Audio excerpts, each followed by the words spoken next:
Nkwaniriza nnyo nnyini ddala program Omukeeze ekiramuso kyo kinkakatako kikuwa gwe gy'oli kubanga nkwagaliza mirembe ate nange njagala bw'obanga oginziriza atulaba. Assalamu alaikum wa rahmatullahi wa barakatuh. Nze Alhaji Abdusalamu Ali Kinobe okukutwalira ddala insha Allah okutuuka ku ssaawa 3 programu yaffe eno Omukeeze ku nsonga. Tutunulira ensonga zetulabanga za mugaso eri ggwe n'eri eggwanga lyonna okutwaliza awamu. Olunaku olwaleero ndi n'abagenyi babiri betugenda okubaganya nabo ebirowoozo ku nsonga eziyamba obusiraamu ate era eziyamba eggwanga okutwaliza awamu. Jjukira nti mu sabbiiti eno yennyini ku ntandikwawo bwe mba seerabidde olukiiko olwalondebwa okutunuulira ennongoosereza mu ssemateeka alambika enzirukanya y'emirimu egy'abasiraamu n'obusiraamu mu Uganda lwakwata ekiwandiiko bo ku lwabwe kye baatugamba nti nno bino bye birowoozo by'Abannayuganda.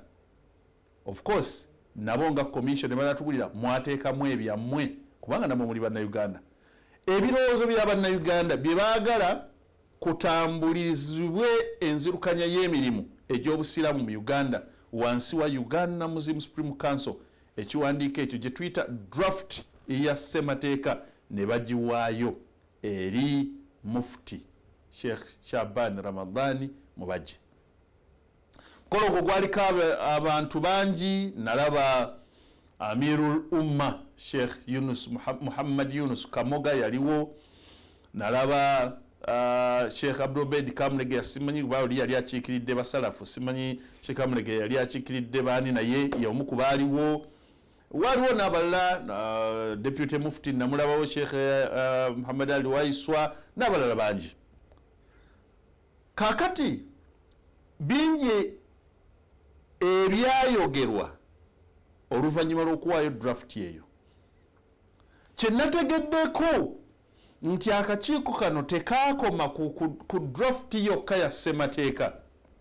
ti ate kalinayo ne ripooti endala gye kaawa okusinziira ku ebizuuliddwa mu kutalaaga kwabwe eggwanga. Nnyinza okulaba ng'ekyo kya mugaso eri ggwe omusiraamu naawe ayagala okutegeera ebifa mu ggwanga kubanga eno ensonga ya ggwanga. Konze nti kampite omu ku bammemba b'akakiiko abo ng'ate yali musaale nnyo omu ku bannamateeka abaakateekebwako kanso Ali Kankaka onono nga ye pulezidenti ow'abannamateeka abasiraamu bonna y'omu ku baatuula akakiiko ako era tavangayo kwegaana akikkiriza bulungi nti ye neetaba mubiri byonna ebiri mu draft ebyo mbirinamukko omukono. Konze nti akajje atunnyonnyole ku bikwatagana ku draft oba oliawo n'ebirala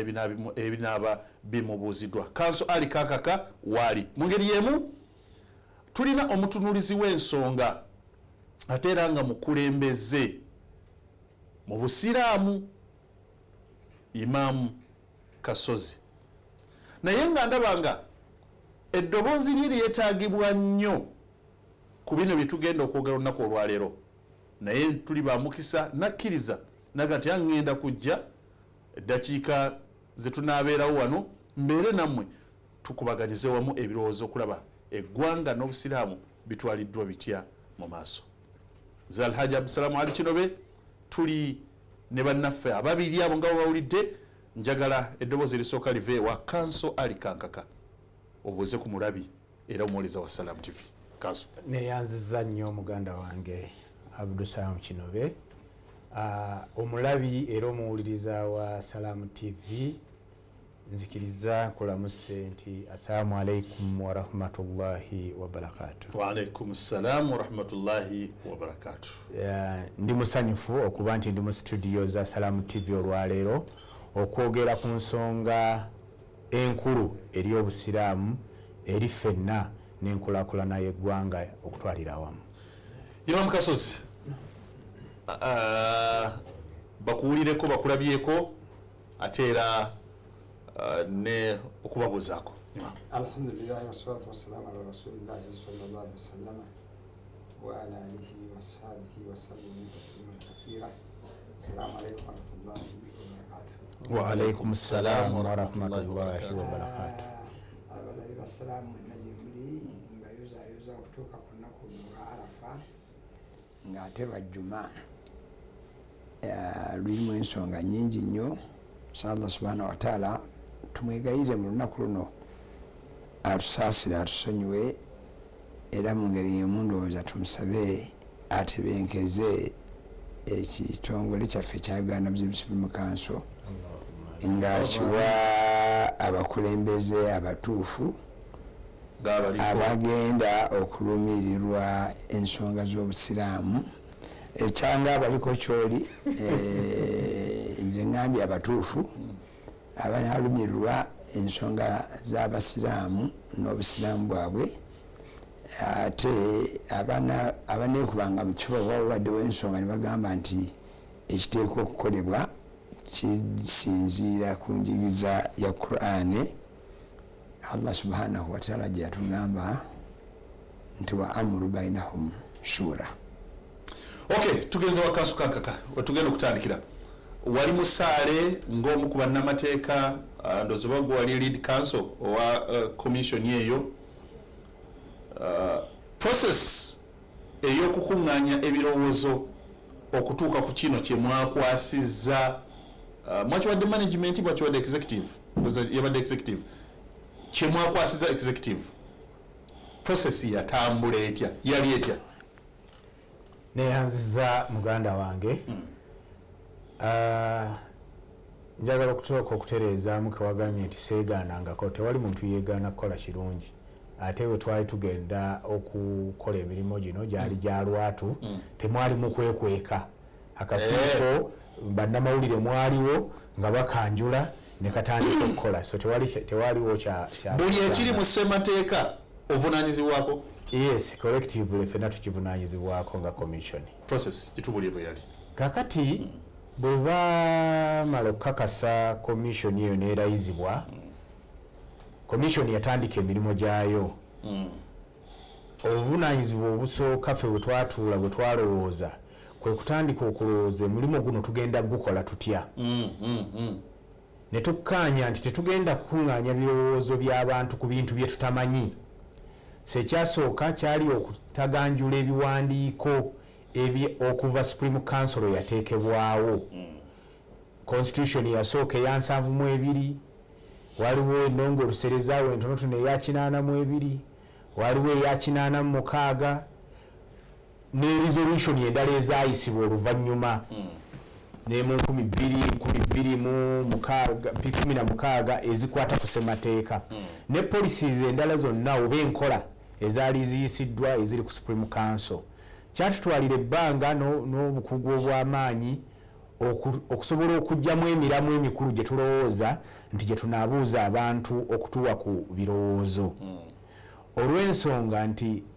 ssemateeka n'ebirowoozo by'abantu togenda bugenzi ng'obabuuza nti mumbuulire ebintu byalitambudde bitya. Muba mwaggiddwayo ng'abakugu musobole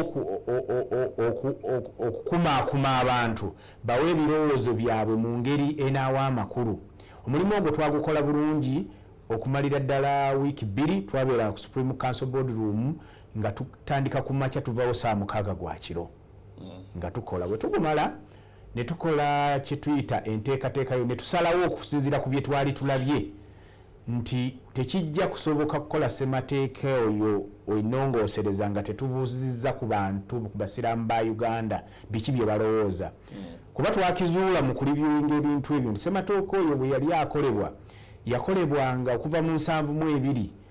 baabanga abantu abatonotono. Kati ate ng'obusiraamu bwe bwali bujja mu Uganda bwajjanga butandikira ku musingi wansi ku muzikiti. Oli imaamu Kasozi ajje imaamu mu kitundu ne bazimba omuzikiti gwabwe ne batandika okuyimirizaawo obusiraamu bwe bamala ne bateekawo essomero obusiraamu ne bukola ki kati Supreme Council ekitongole kino kigenda okujja okubaawo ng'obusiraamu bwava eri wansi gy'emisingi gyabwo so si waggulu ne bukola ki ne bukka kati nga twali twetaaga ne tugamba Supreme Council kati bwe tuba twagala okutereeza ebintu bya Supreme tulina okuddayo tubuuza abaki abasiraamu eri gye bali waliwo oga nti naye obudde resources nti bagamba bannaye mukkirize nga bwe mwakkiriza okusaawo commission omulundi ogusoose mukkirize tugende nabo tebaali babi ne bakola ki ne bakkiriza twatemamu gurupu zaali nnya kuba olw'obudde obwaliwo obutono nga tetusobola gurupu yonna kuba mu kitundu kyekimu essaawa y'emu waliwo gurupu esooka yali etwala East Buganda ne Busoga region eyo nze nagikulembera ne wabaawo gurupu ey'okubiri netwala Eastern ne Northern yakulemberwa Honorable Mujumbi ne wabaawo gurupu eyatwala Arua Bunyoro Toro yakulemberwa Sheikh Hashim Kamugisha ne wabeerawo gurupu eyatwala West Buganda Ankole Kigezi nekulemberwa Honorable Mayanja ne wabaawo Kampala region Kampala region etwali girimu ffenna nga tukulemberwa Professor Kasenene kuba ffenna twalimu olw'okuba nti lwaki ffenna twalimu era yalinga pilot project nti tutegeere kuba Kampala yentabiro y'ebintu byonna ebigenda mu maaso mu ggwanga ojja kusanga abantu bonna abava mu bitundu by'eggwanga nga bali represented nga wano mu kibuga so twaliwo era mu Kampala wo twatambulira ku Twale twagendanga ku Matwale kyokka ate eri twagendanga ku madistricti okusinga ekitegeeza temwatuukanga temwali ba mizikiti anti ku district kwabangako emizikiti buli district zirimu emizikiti nga mwatuukira ddala ku muzikiti obanga mubayita ne mugamba alina ekirowoozo jangu twakuŋŋaaniranga ku mizikiti egiri mu district kubanga olw'obudde obwaliwo n'ennamba n'erisoose nga tetusobola kugenda nti buli muzikiti tukole ki tugende naye tulowooza nti bwe tukkirira wansi ne tuuka ku leeva eyo abasiraamu oba batuukiridde kumpi okusinga lwoga nti baweereze ebirowoozo byabwe e Kampala kaakati ekyo ne tukikola mu bbanga lye twakikolera twazuula ebintu bingi abantu baatuwa ebirowoozo abamu nga tebaagala kubiwa olw'ensonga zaabwe abamu baatugamba nti lwaki okola constitution nga waliwo Quran ne Hadith obusiraamu butambulira ku Quran ne Hadith nzijukira nti era ne batugamba tuli mu kukola bidia kuba tuli mu kuzuula mu busiraamu ne twalina bamaseeka abakuukuutivu abasobola okuddamu ebyo si bidia ebyo tebyali byammwe amateeka era baaliwo ng'ogyeko okutambula okwo era twatuukirira twawandiikira abakulembeze be twasuubira mu ngeri yaabwe nti ba opinion leaders mu busiraamu abaasobola baatuwa ebirowoozo abataasobola nabo balina ensonga zaabwe lwaki tebakola ki tebabawa ng'ogyeko ekyo twatuukira professionals nga Muslim lawyers ng'ekitongole nga Union of Muslim Professionals nga lecturers in institutions abasiraamu abali ebweru w'eggwanga ntala w'amayanja n'abayizi abali mu ab'enkizo ng'abayizi abali ku Madina University abasiraamu abannayuganda bonna baatuukirirwa bawe ebirowoozo byabwe era ebirowoozo twafuna bingi era twebaza abasiraamu ba Uganda abaasobola okufuna obudde n'okusalawo nti bawe ebirowoozo twatuukirira n'ebitongole ebimu ebya gavumenti bye tulowooza nti bya nkizo eri enkola y'emirimu gya Supreme Council okugeza nga National Bureau of Standards ekwatagana ku standards z'ebintu ng'etukwatako nga Supreme Council bw'ogamba ku kigambo ekigamba halali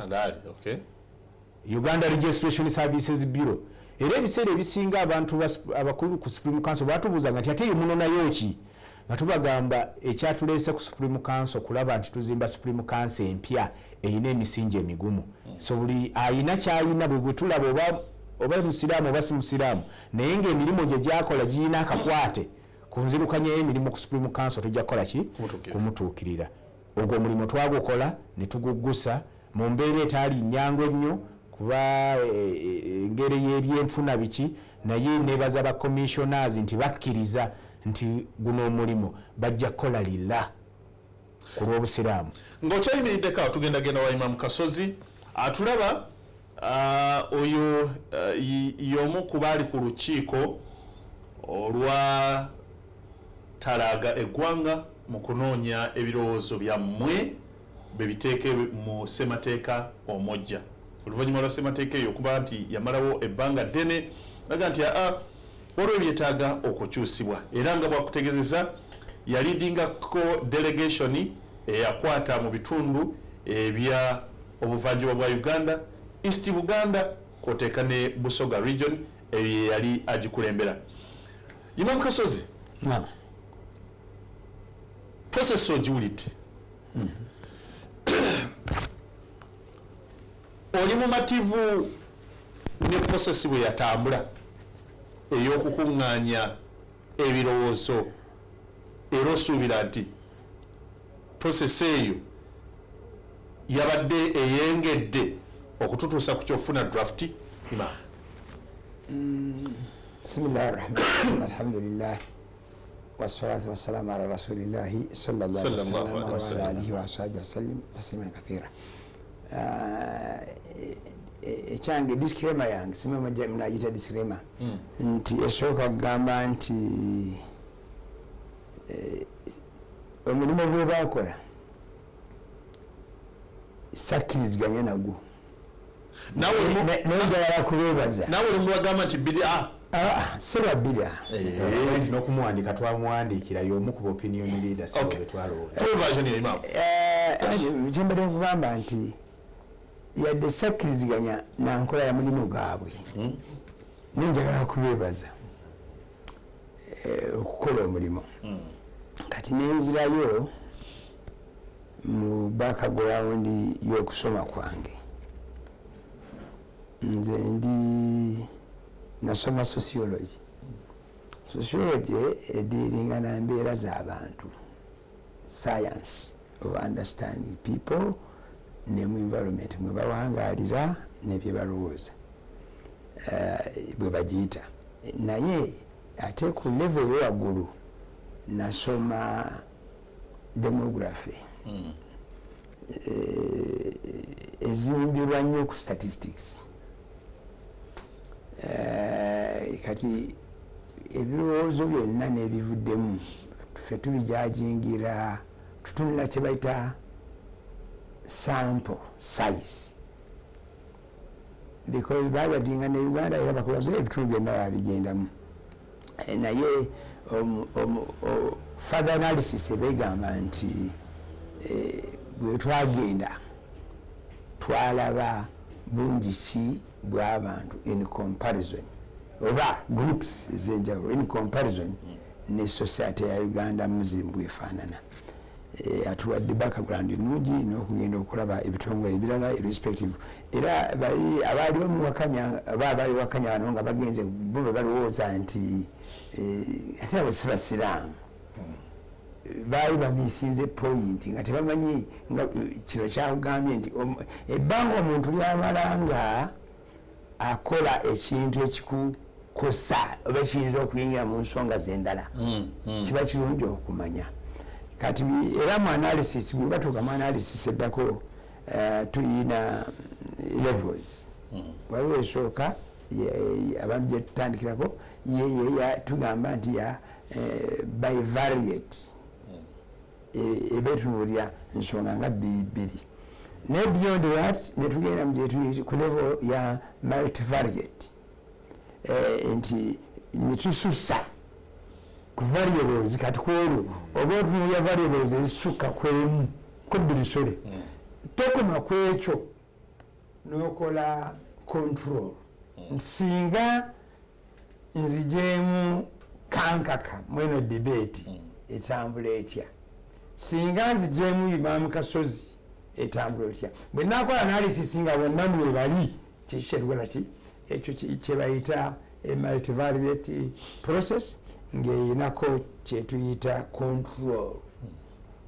owulidde buli gyoteekamu ekuwa results ndala oba kati nosinziira okwo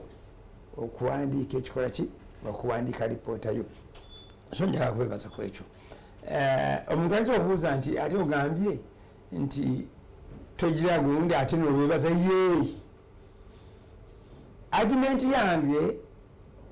teri mu nkola by'omulimu argument yange eri kwebazimbira okukola omulimu olwa ebyo ebiri mu community nga bwakuteeka okugamba nti a big section of the Muslim community balaba abasiraamu bangi naye ate big section of the community ng'ate sometimes nabo ba influencers yenavuze tuli ku mulembe gwa social media bagamba influencer not opinion leader influencer tebali involved kitegeeza nti in the end product yefunamu ebibuuzo ebirala kyenagamba oba kyetugamba nti abasomako philosophy nesoma logic tuyina kyetugamba nti bwoba onoonyereze ogenda kunoonya ku kintu osobola kutunuulira premises zogenda okutandika nazo bwe zibeera false ne conclusion yo ebeera ki ebeera false nolwekyo waliwo ebintu ebyabulamu nze kwensinziira okugamba nti document ezova nga nnungi naye bweba eriko abarabu bakiyita nathara obubuuza eri munda then results eyinza obutakola kyekola ki ekyagenderwa era birifu yange basically nti buli lwenula constitution zonna zayogeddeko I have had opportunity to access eya 72 eyatandika Supreme Council eya 8 after the war 82 jagamba eri Mubarak Kasamala agreement eya 86 eriko Maka agreement then n'ebimu ku bye bagenzi bongeramu nga bwakugambye up to kati for example eya 2016 eriko ekibuuzo kinene nti ani yagikolako eyo gundi lwaki some people think by 2016 assembly eringa yali expired olw'enteekateeka abamu gye bagiteekamu kugamba naye of course abantu bwebabeera mu lukiiko lwabwe nga balina obuyinza always badecidinga ebintu ne bibeera ono munnamateeka ne bibeera legal akagati bano bava mu ligo balina nenyukuteera nayo nayo ya ero legitimate bagamba nti kyo kiri ligo naye kiri legitimate naye kiri ligo kati ebyo byonna sometimes bebeeta ki naye inshallah nga bagambye process gye bayitamu nga bagambye kituufu era nange sakikwekanaga nti fe batuwandiikira naye tetwakkiriza kubasisinkana nga besisi yaffe egamba lwaki temwakkiriza basisinkana actually as a matter of fact fenga omujja bebawandiikira we have a big question on the chairman of the commission anti abaganda bagamba nti abaganda nti okay kankozesa abasiraamu bagamba nti Omukeeze takkirizanga kubojjebwa musota mu kituli kyekimu emirundi ebiri ekyo kimu ekyokubiri ndozabagamba nti omuntu ayali akulindyeko nga mukoze ensonga netambula naye n'alimba n'akola obunanfuusi kuyo naye ffe tukaluubirirwa kubanga bwe baali bayita obamanyi mu bitambulira eyali abojjeddwa ku musota bwalaba omuguwa kyebadde nnoonya kiri ekyabaganda ekyekyo kale n'olwekyo the circumstances ekyokubiri nti twabiriivinga nti ne komiti eyo much as bwegitunula olabanga eringa all embracing naye professional group eyaabwe right balooya then organization ziri endala bapikingayo muntu omu tablighi community omu gundi jamaiyat al-salafia empeereza organization yezo Supreme Council siyo yapikingayo yabawandiikira nti mutuweereze kati zo ze zalonda nezireeta naye zaleeta omu actually ne ku law Uganda Muslim Lawyers Association batuwandiikira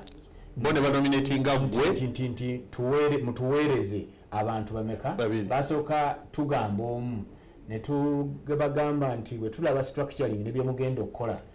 okuyita lawyer omu tekijja kukola ki ne bagamba kale muleete babiri bwe twatuula mu board meeting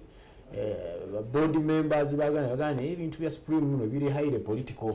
bigenda kwetaagamu omuntu alina obukulembeze n'obugumiikirizo obwaki president tusaba okkiriza obudde obuweeyo okole ki ogende ne tusindika ntugana n'ebintu ensonga z'ettaka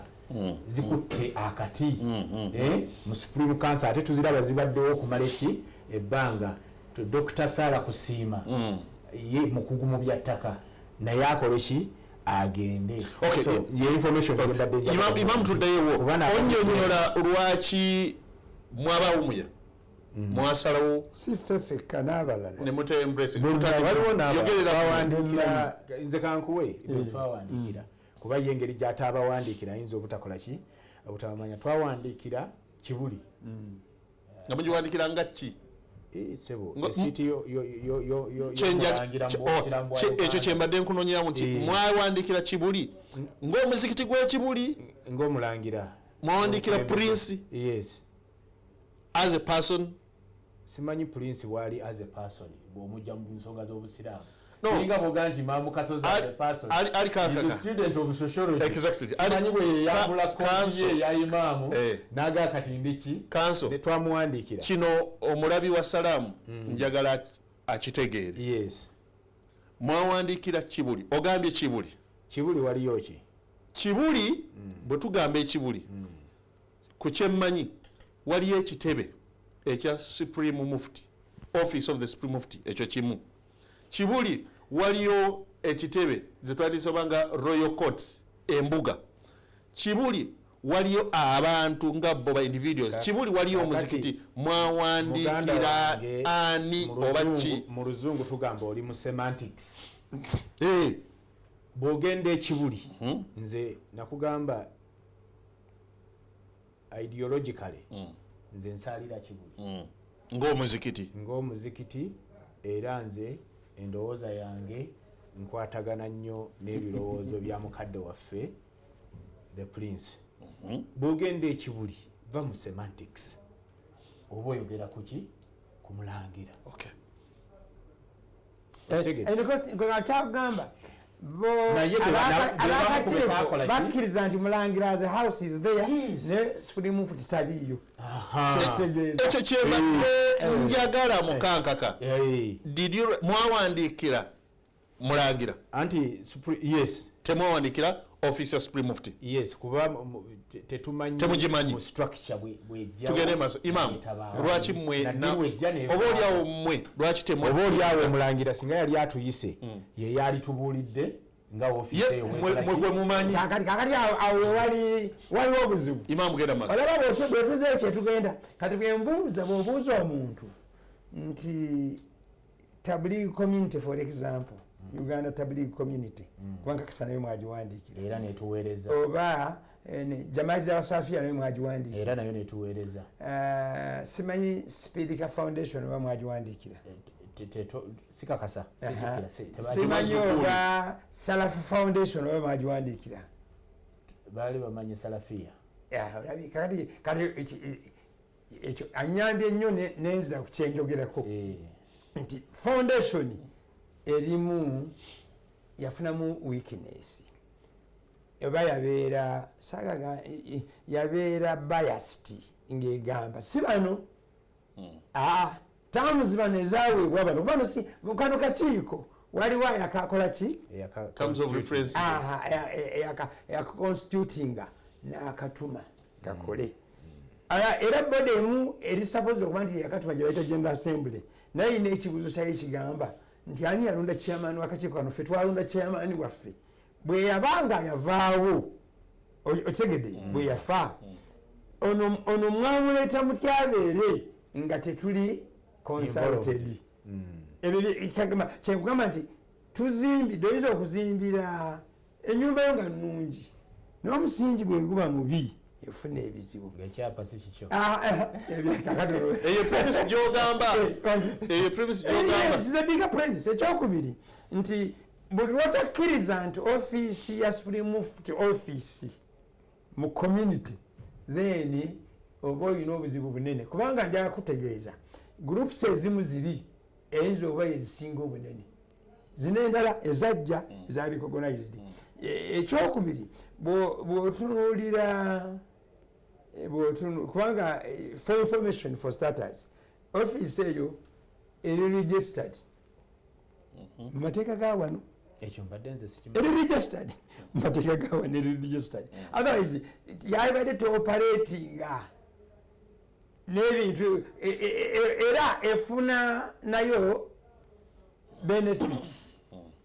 okuva mu gavumenti actually ate gavumenti bwebuzabuliza abaki abasiraamu abatatulakati era byebimu byetusanze mu nsonga zetusanze mu byobusiraamu nti obusiraamu okuva mu 8 va ku time mukadde waffe bwe yateekawo supreme council waliwo ebiriwo naye ng'asobola obimanaginga bugenzi Idi Amin naye bw'avaawo ojja kutunuulira obukulembeze bwaffe okuva mu 8 okutuuka kati nga bujja bugenda ne political environment ebyobufuzi ebiri mu ggwanga era ab'ebyobufuzi nga bazannya omuzannyo munene nnyo mu biki embeera eri mu busiraamu kati waliwo mukadde wange imaamu ye munnabyabufuzi abitegeerako okusinga nze naye waliwo ensonga enkulu nti oli ajja kugamba nti muli batono yole minority naye osobola okuba minority naye ng'osobola okuba king maker kati okuva mu 8 ebyo byobufuzi by'eggwanga bino bigezezzaako okukola buli ekisoboka nti obusiraamu tebusobola kuba na unity eyo ebusobozesa kubeera king maker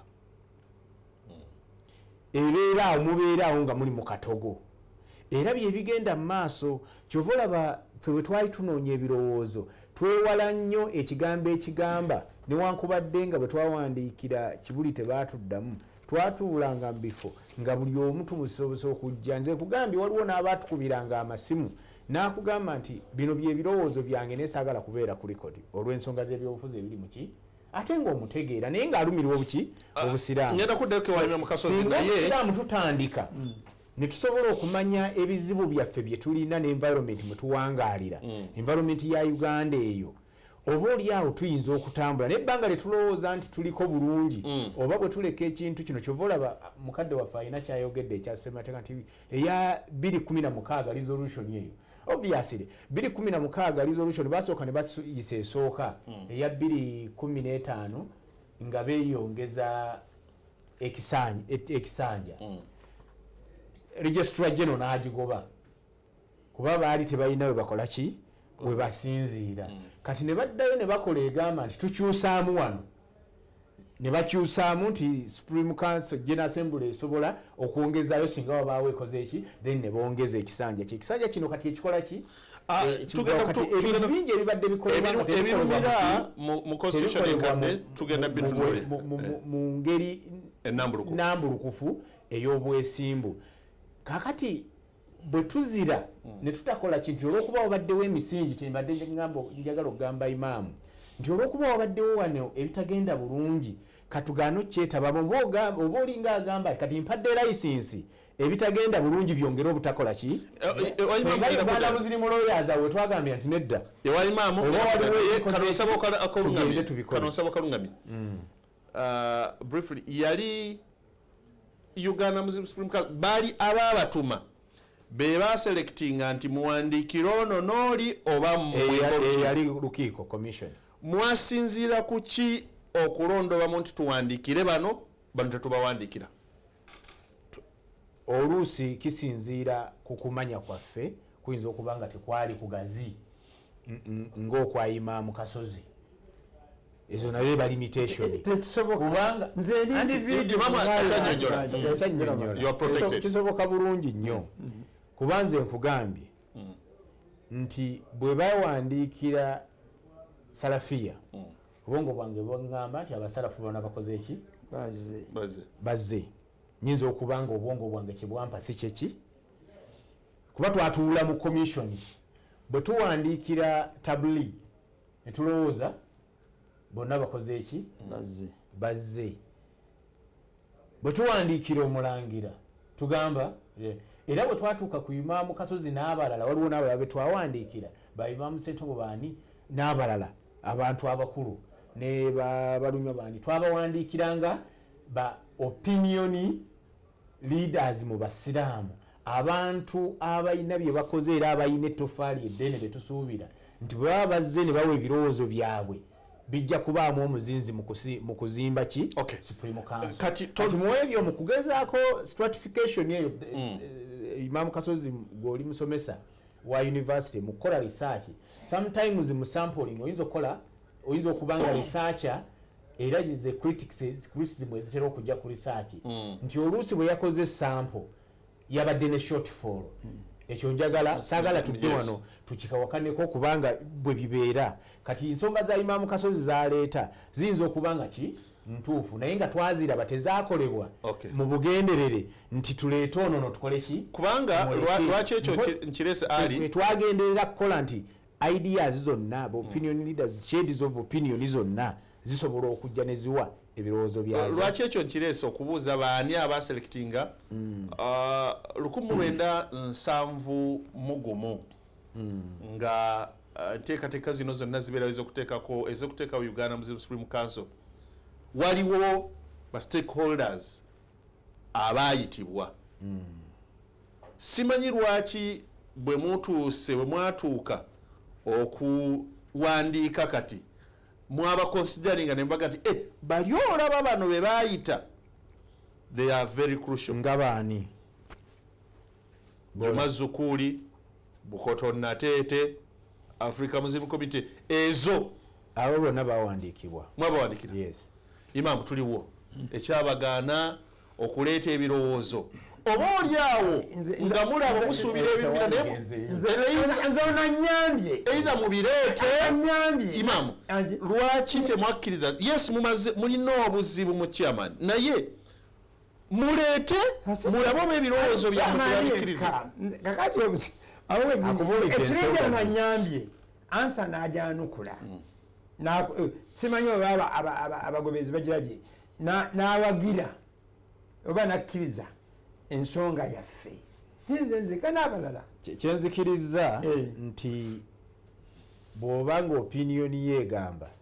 nti gwe nga bw'olaba sample ey'abantu abaayitibwa teyali all inclusive ekyo saagala kudda wano tubeitibetinga ekyo kuba kibeerawo buli kiseera foundation tulowooza yali representative foundation yennyini okwakola ki kakati okwazimbirwa kwagenderaga nti okuva mu 1980 ebizze bibaawo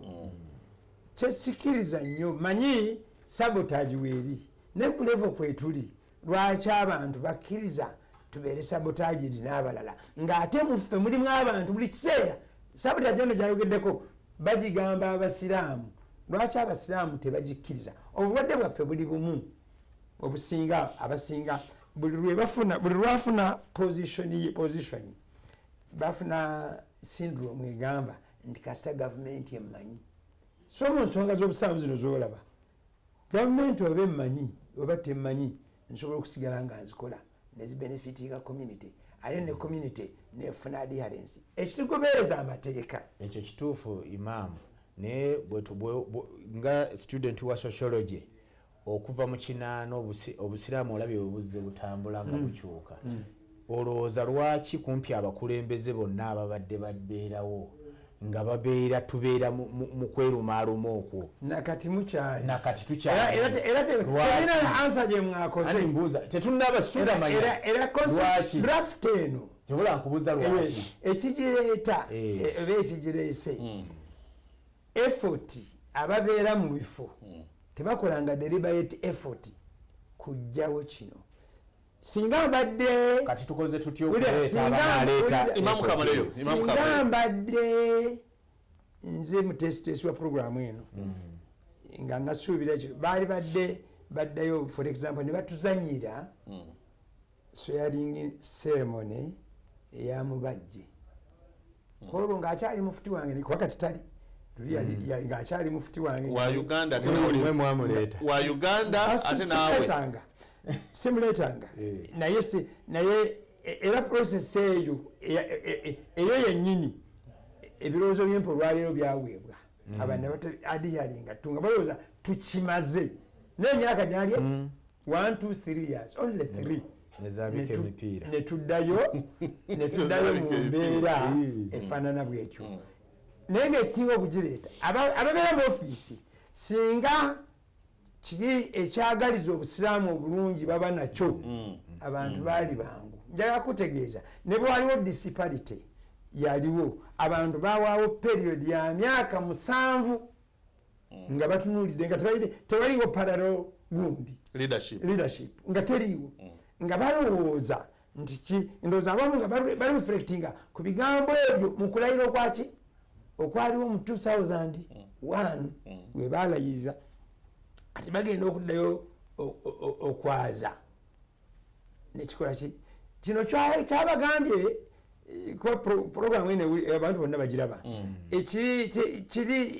ekyo kyo eddiini yaffe naye ekimanyi katonda yagamba mu Kurani ekitiibwa nti wala tarda anka alyahuda wala naswala hatta tattabiu millatahum. Katonda atugamba nti abayahudi n'abanaswala tebagenda kukkiriziganya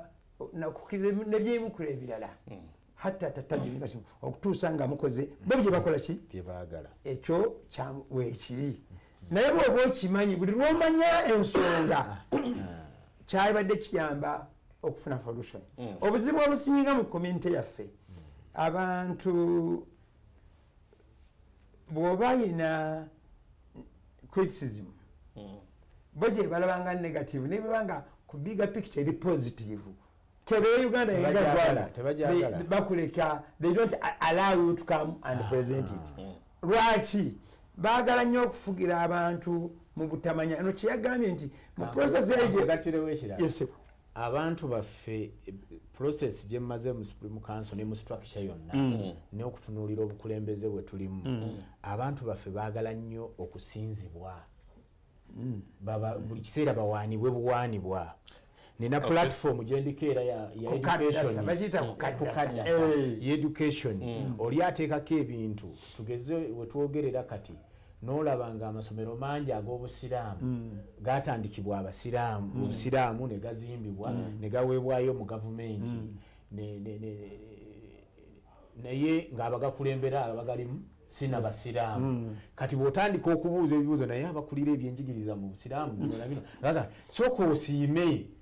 ebikolero nga nsiime tuli mu kwogera ku nsonga eno kaya toyagala nsiime ki njagala kuwagira imaamu ku nsonga gyayogera nti buli lwe mubeera ne community ng'abantu abagirimu n'akulembera tebaagala kuwulira bye bataagala oba bye balowooza nti bo ebibakoona ku nsolobotto temusobola kgenda mu maaso. Imaamu tumaliriza process okufuna ebirowoozo twabuuziza ekibuuzo nga tutandika nti oli mumativu nayo ekyo kye twagala okumaliriza process kati conclusion yange kuwa kiri gyentandikidde nti siri mumativu na process kubanga teyawadde result olwokubanga yaleseeyo ebintu kwegamba awali ekinyusi kubanga okukayana kw'abasawo kwa Uganda tekuli wakati w'abatabuliigi na Udi Kampala okukayana kuliwo olwaleero kwa leadership kuli wakati wa office bbiri era bano bagenda okukomekeza gye bagwa waliwo abasalafu abali wa foot nga gye batambulira abasalafu bano abasigala Nakasero nabo baali eri ekyabaze eno byebintu bye bayitamu okuva abantu bwe bafa abamu then ne babasiba okiwulidde kati n'okubatunuulira ne bagamba nti ndowooza ekyangu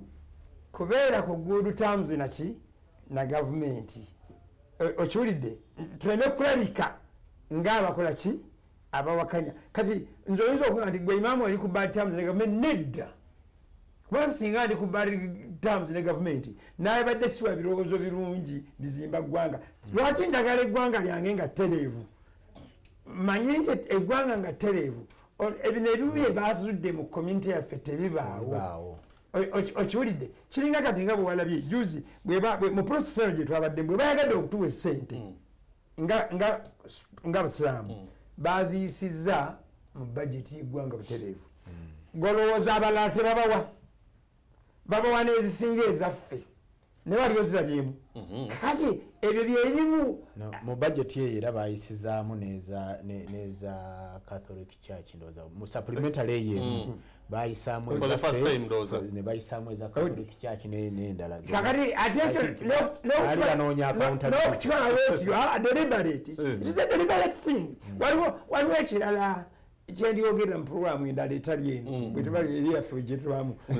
okukinyonyokyogeddeku nekirabika kati olwayo tuli mu process owulidde nti yabulamu ekyo era abantu bwe baga nti ono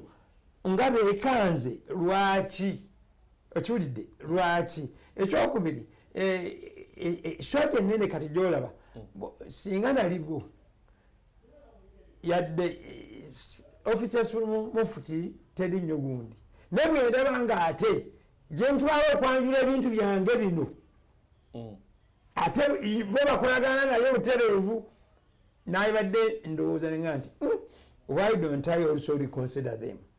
okiwulire ne bagaana buki buganyi kakati omuntu awulidde kino mukama waffe mulangira yomulangira in his own right ne bwetaali badde gundi nga bwagambye banaaba yalowooza n'awandiikira individual imaamu Kasozi of course omulanga kibeero ki because house Mbogwa house means a lot to this community. It is central. Era abantu bangi kyova olaba oyinza okusanga abantu bakiika ku Supreme Council bakola kibyonabiri kakati my ideal thing kyekiri nti bwe baali bayita groups zino ze bayisa olwaleero singa nalinze naali badde nayitayo joint session eyabo be bayita bannansangwa lwaki kuba bakkiriza okubeera mu Supreme Council mu 72 naye bwetudde eno mu bizibu bino ebizze ne batera batandika okugamba nti affe tuli bazukuuli ffe tuli beebukoto okitegedde actually office etaga nti ffe tuli beegundi naye yasigala nga abantu ziringa bbiri namu somehow erina issues zaayo ezigigaana okusafisinga bulungi era tetera nnyo kuvaayo nagirabya emityana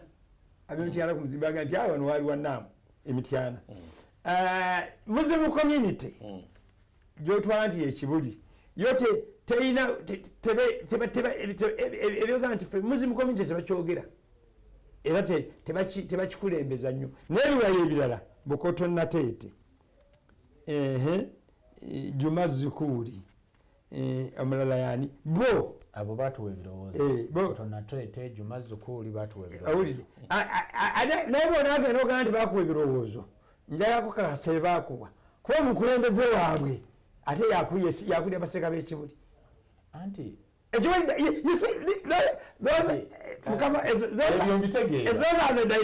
nze nga risaacha nawe oli risaacha bw'owandiikira Juma Zukuli oba Bukoto Nateete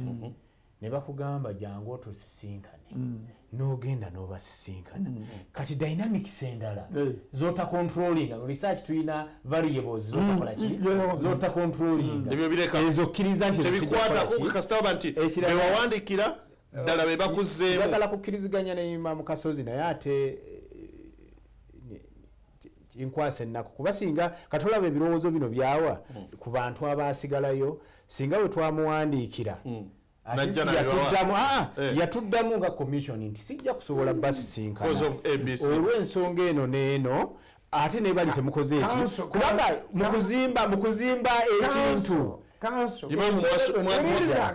mwafiriza obusiraamu owuliriza kanso nze ndi musajja musiraamu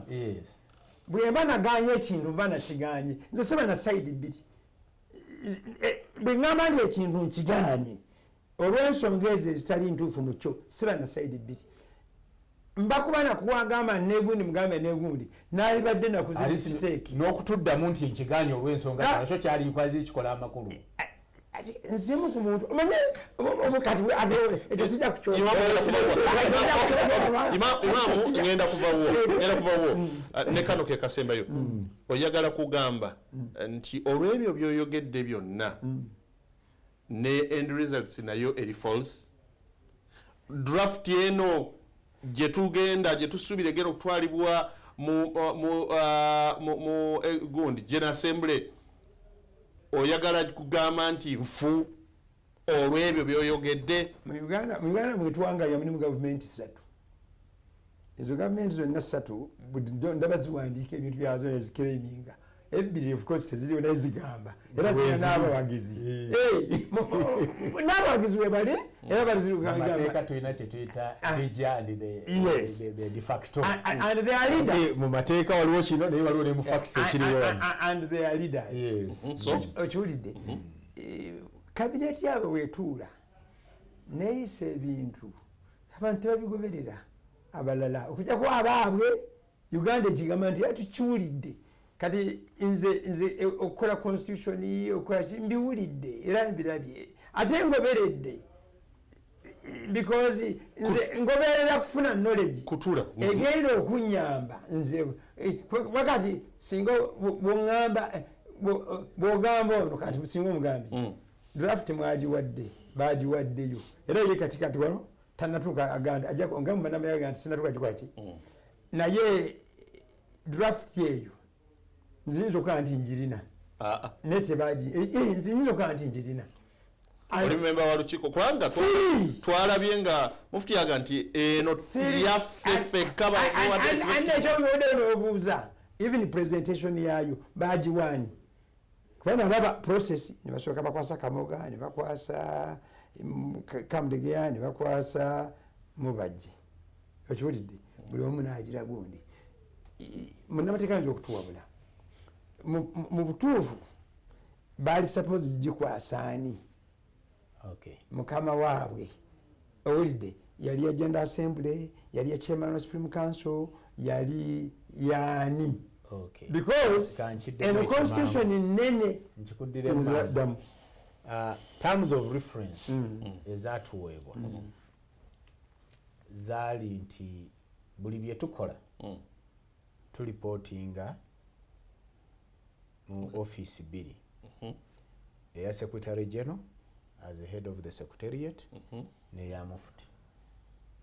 era ffe bwe twakola reports zaali z'abantu abo bameka mu reporting ewa Mufti newa Secretary General for onward transmission ne chairman era ne copy osimanyi lwaki teyajja ku olwo Haji Nadduli bazo bate bamuyita chairman wa General Assembly simanyi obate bazo bate bamuyita kyonalimba ddeko nga tuli ku council nga bali bazinga simanyi document nga abagirisa nga tebabagisi simanyi naye ffe ezo office 3 zetwali tulipo kuba ffe tetugenda mu General Assembly ezo secretary general ye secretary wa General Assembly okitegedde mufuti mu terms of reference ye head wagana Supreme Council ne Muslims kati ekyo bwe kibanga fikiko ne chairman waki ffe bwe tukomaawo tuba tumaze kati okuba twalina copy ezimala nga aba Supreme Council bayise abantu baabwe tuze ne bagamba chairman nti ne bano bakole ki naye ffe kati ekyo kyali kyabyabufuzi okugiwalira byali babufuzi kubanga basically the office ziri bali babawanga baani naye kati nammwe mwenyini temuvunanyizibwa okuwa bali nga mwali temuteekeddwa bbawa ffe betwawa twakola kopi ezimala nga zaabo kati bwe zituuka wali ne babingira ebyobufuzi byabwe kati baali badde bano baayagala kolaga nsi nti kyebakoze kituufu so kati ate we bakitabulira fakati omuntu omugezigezi nga bano balooya ayinza okusinza awo najja musebo omusango bwogenda ono ate nakuweereza atayabadde good case weera kuba nti no okyatulaba guwena ali mu programu yaffe eya Omukeeze ku nsonga abasiraamu jamaa tukubaganya ebirowoozo okutunulira ku Ssemateeka Abindabinda kati wuuyo yatuuse ku process ey'okuwaayo ne mu ntandikwa kanso kankaka alaga nti ebintu byatambula bulungi imaamu abikubamu ebituli kuaba abatuukibwako ye ku lulwo agamba nti olw'okuba waliwo abamu ab'enkiza abatatuukibwako automatically n'ebiri n'okulonda akakiiko nti ekitegeeza nti ebirowoozo ebiri mu draft ebyo kati biringanga ye ku lulwe abikutte n'abisunsula n'abiteeka wali mu kasero kanso kankaka agamba nti nedda ssebo bino ebintu birambulukufu kati mu kubiwaayo muyingiddemu ebyobufuzi tulindire ebijja naye ku mukolo ogwo ogw'okuba nti nno babiwaayo mu butongole omwogezi kantandikire wa mwogezi w'olukiiko omwogezi wa akakiiko k'abakanso kankaka alina obubaka bwe yawa era ng'ayogera ne ku draft ne process yonna nga bwetambudde mu ddakiika ntono zagenda okwogera tumuwulirize tulabe Kasim biki byayogera ku process nga bwetambudde eyabatuusa ku kuwaayo ebirowoozo mu luvannyuma ndowooza ne bwe sikomewo tugenda kuba back to back ate tuwulire ebigambo bya Mufti Sheikh Shabani Mubajje tuwulire ye ate nga agirisiivinga bye yategeeza eggwanga wamu n'olukiiko katandikire Waseeka Kasimu omwogezi w'akakiiko.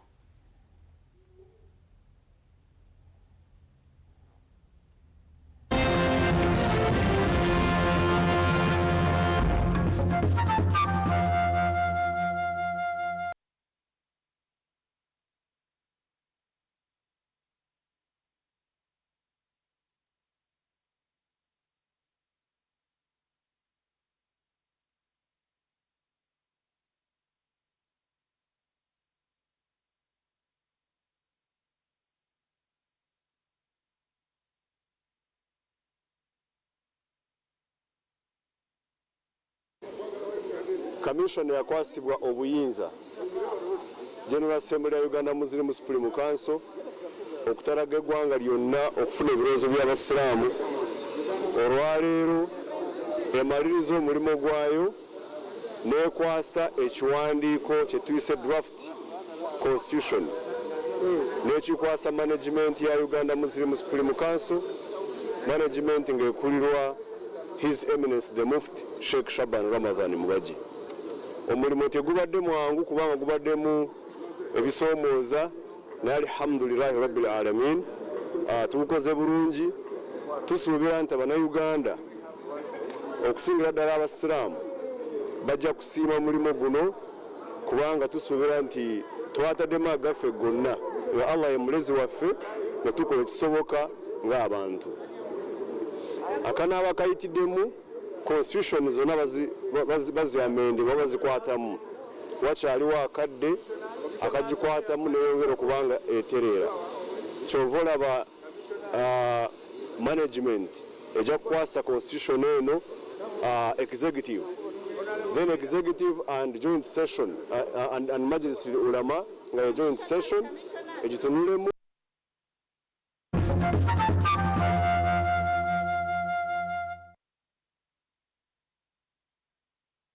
Meet Professor Petero. He knows something every hustler in UG is gonna love. Oh, see. You say I was just trying to get the documents to register for Airtel Money. You don't need the documents. You just say for register. What's going on here? He sells things from the shop, and behind my back, he gets the money and gives it to his girlfriends. But just get Airtel Money Pay so that all money comes direct to your business wallet and only you, the owner, have access to it. Just dial *185 *10 hash and now you are on. No waiting. Huh? This insanity is sweet. Give them also. I only take Airtel Money Pay. It's easy and secure. Yes, become a safer and more efficient cash-free business today. Easy. No mixing your business money with your Kameza money. No, that's efficient. Airtel Money. Instant, secure, borderless. Before the end comes, before every kickoff, tip-off, or tee-off, behind every decision, making sacrifice after sacrifice, all in the cause of excellence in sport. At the highest level, as passionate as the fans, as patriotic as all of us. Uganda's biggest sports federations have been putting in the work and getting little recognition. Welcome to a new dawn, an era of merit, a time of appreciation. Welcome to your new home. NBS Sport, the home of the biggest sports federations in Uganda. NBS Sport, championing Ugandan sport. Are you looking for the best eco-stoves? Look no farther. Muscorp is here for you. We are the leading providers of eco-stoves, residential and institutional firewood clean stoves, and solar-aided kitchens. Muscorp stoves ensure a clean and smart smoke-free environment, cost-saving, and fast cooking. Find us at Sirwanga Mosoke Road, next to Kira Magistrates Court, or you can call us on 0702 911 911. Muscorp. Think outside the roof. Millennium Estate Developers Limited bwe twogera ku ttaka eririko ekyapa tobabuusa maaso jangu ogula ettaka mu bwangu nga liriko n'ekyapa ng'ate tutawaanyiziddwa. Balina poloti ez'omulembe ate ku nguudo ze wandyagadde okubeerako. Balina poloti ensangi emukono n'empigi eno nga ye estate empya. Bapunta ettaka bagoba ku byapa wamu n'okuzimba ate nga babikola mu alaali. Millennium Estate Developers Limited bali ku kibanja namba 29 Old Kampala ku Apollo Kagwa Road. Esimu 0750 Lwenda Lukaga ne 0786 Lwenda Lukaga. Tozunga kutuuka kuuka mu njala abangu baabano. Millennium Estate Developers Limited jangu ozimbe ennyumba y'ekirooto kyo. La ilaha illallah, la ilaha illallah. Muslim Funeral Services bategeeza abasiraamu mwenna nti bateekateeka abafu baffe ne baziikibwa mu nziika ejjudde ekitiibwa ne bw'abanga afudde COVID-19 bamunaaza ne bamuzinga mu ssanda ze olwo n'aziikibwa nga sheriya y'obusiraamu bw'eragira. Muslim Funeral Services balina ofiisi mu Kampala, Masaka ne Jinja nga balina ne ambulensi ezikola essaawa 24 mu bitundu by'e Kampala, Jinja ne Masaka. Bwe bakubire bukubizi ssimu bakutuukeko wonna w'oba mu bwangu ddala. 070855 256 ne 0774 000 225. Ziika omwagalwa wo mu nziika emuweesa ekitiibwa ne Muslim Funeral Services. La ilaha illallah, la ilaha illallah, Muhammadur Rasulullah.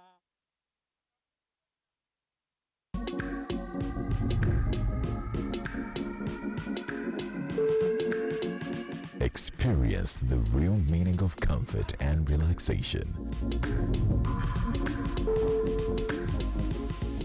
Hotel Africana.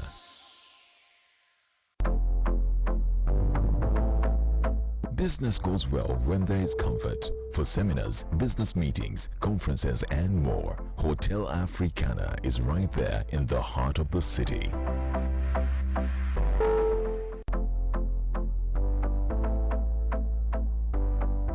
For a delicious meal to light up your day or make an evening just perfect, Hotel Africana is just around the corner.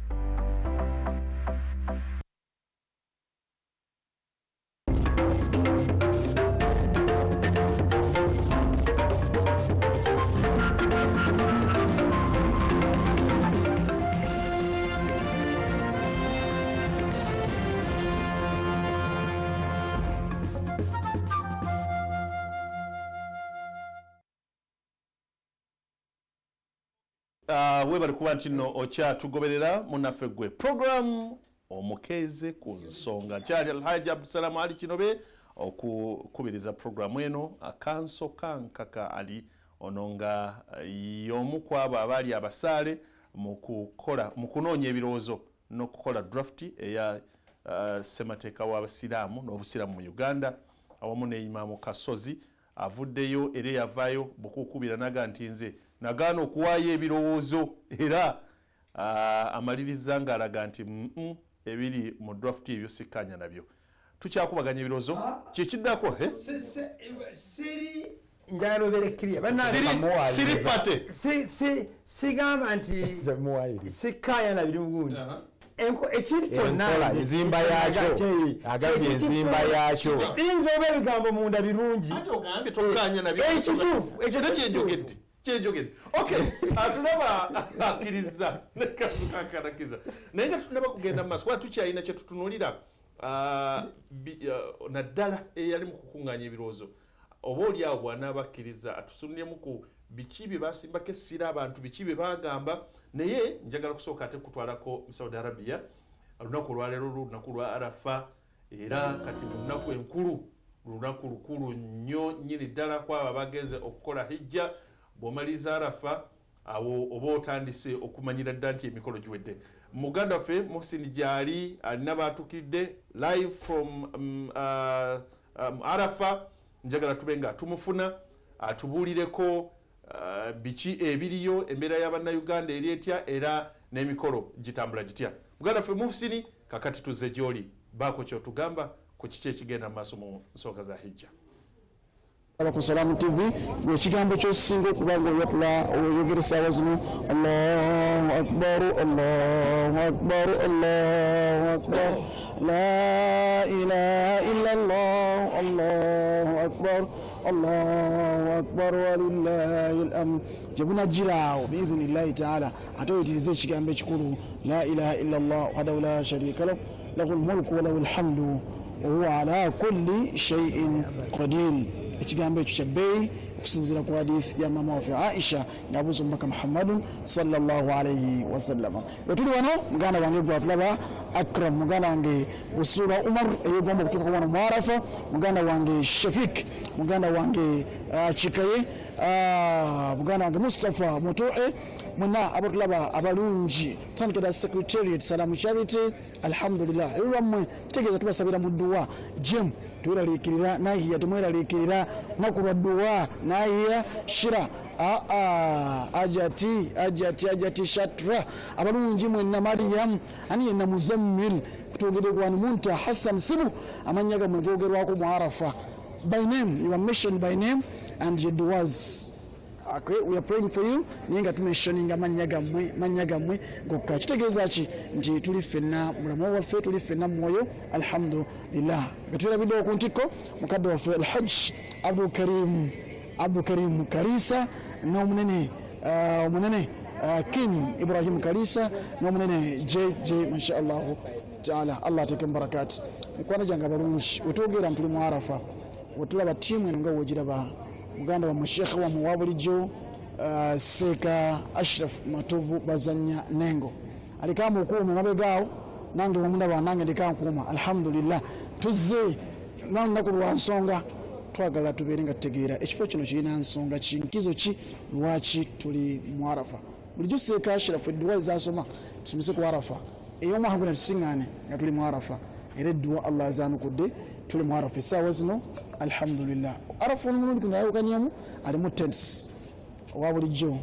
abeera musana gokka ate mulimu ka tent mulaba muddo na buti sekashafu abantu sooka babuuzeeko tubuulire n'obukulu bwonna obw'ekifo kino arafa enkizo asrar ebyama ebyenjawulo ku arafa. لبيك اللهم لبيك لبيك لا شريك لك لبيك إن الحمد والنعمة لك والملك لا شريك لك. أعوذ بالله من الشيطان الرجيم. بسم الله الرحمن الرحيم. الحمد لله الذي فرض على عباده الحج وجعله مطهرا لنفوسهم من الذنوب والآثام، والصلاة والسلام على أفضل من صلى وصام ووقف بالمشاعر وطاف بالبيت الحرام، سيدي وحبيبي ومولاي محمد ابن عبد الله صلى الله عليه وسلم وعلى آله وصحبه وكل من سار على نهجه إلى يوم الدين. أما بعد، abalungi mwenna abatugoberera ku lutimbe lwaffe olw'emirembe olwa Salam TV yonna gye muli, assalamu alaikum wa rahmatullahi wa barakatuhu. Wa alaikum salam wa rahmatullahi wa barakatuhu. Tumutenda Allah tabaraka wa taala n'amatendo gonna amalungi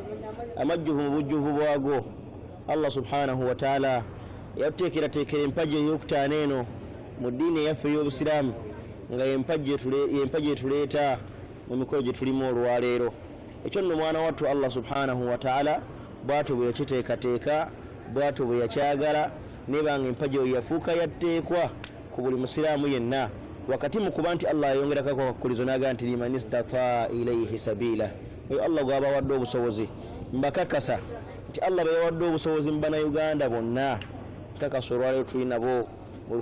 lusenyi luno Arafa, okujjako abatonotono abasigadde e Kampala abatannaba kutegeera bukulu bwa hijja nga bwefaanana. Naye nina essuubi nti oba oliawo omwaka ogujja Arafa eddako biidhnillah, abo bonna abali naffe olwaleero ku TV eno nga balina obusobozi tujja kubeera nabo insha Allah omulundi ogujja mu lusenyi luno. Yedduwa yaffe gye tubasabira Allah tabajjululanga mpaka nga mukoze emikolo gino, kubanga oba olina obusobozi obw'essente n'amaanyi n'omubiri n'embeera zonna, bw'otajja mu mikolo gino manya nti olina omusango eri Allah subhanahu wa taala. Naye Allah bwe yadde otegeera emikolo gino twatambudde nabo bulungi, gye twatandikira e Makka nga tukola emikolo egya umra, ne tuvaayo ne tutambula ffenna ne tujja e Mina, twabadde nabo olunaku olw'ejjo oluna twasiibye ffenna. Abannayuganda ffenna twabadde wamu era twalabaganyeeko, twabuuzaganyiziddwa mu mbeera emu oba endala, ekitulaga nti obusiraamu bwa Uganda twatambulidde wamu wataliwo okwawukana mu mbeera zonna. Mu mbeera efaanana bwetyo wano nno wensabira abasiraamu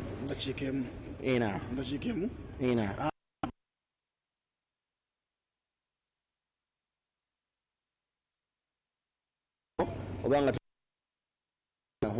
wa taala wetwogerera ebigambo bino olwaleero tuli mu lusenyi olwa Arafa. Gwali mwaka gwa 10 ow'ekitiibwa nabbi waffe Muhammad sallallahu alaihi wasallam ng'asenguse okugenda e Madiina ne yeesitula. Omwaka ogw'omwenda yatuma bahaaji okujja okukola emikolo n'abasikiza mukama waffe Sayyidina Abubakar Siddiq radiyallahu anhu, yeyabagamba nga eriyo watawakkalu mu kiseera ekyo, yaliseka mayambala w'omulembe ogwo,